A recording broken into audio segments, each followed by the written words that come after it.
فیض محمد خاکسار ورور د چمن څخه اړیکه نیولې وه او پوښتنه ده وایي پر یو چا مې پیسې پاتولې، هغه مړ سو، زامنو یې رانه کړلې، نو اوس که زه دغه پیسې ور وبخښم صحیح کېږي او که نه؟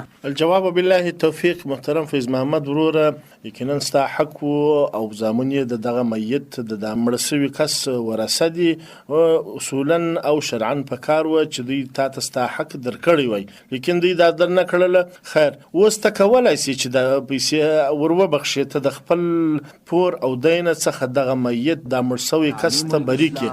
الفقه الاسلامي و ادلته شپږم ټوک صفحه 4384 کې علامه الدکتور وهبة الزحيلي رحمه الله لیکي: واما الابراء عن الديون الثابته في الذمم فهو صحيح بالاتفاق لان مدار الابراء هو اسقاط ما في الذمم.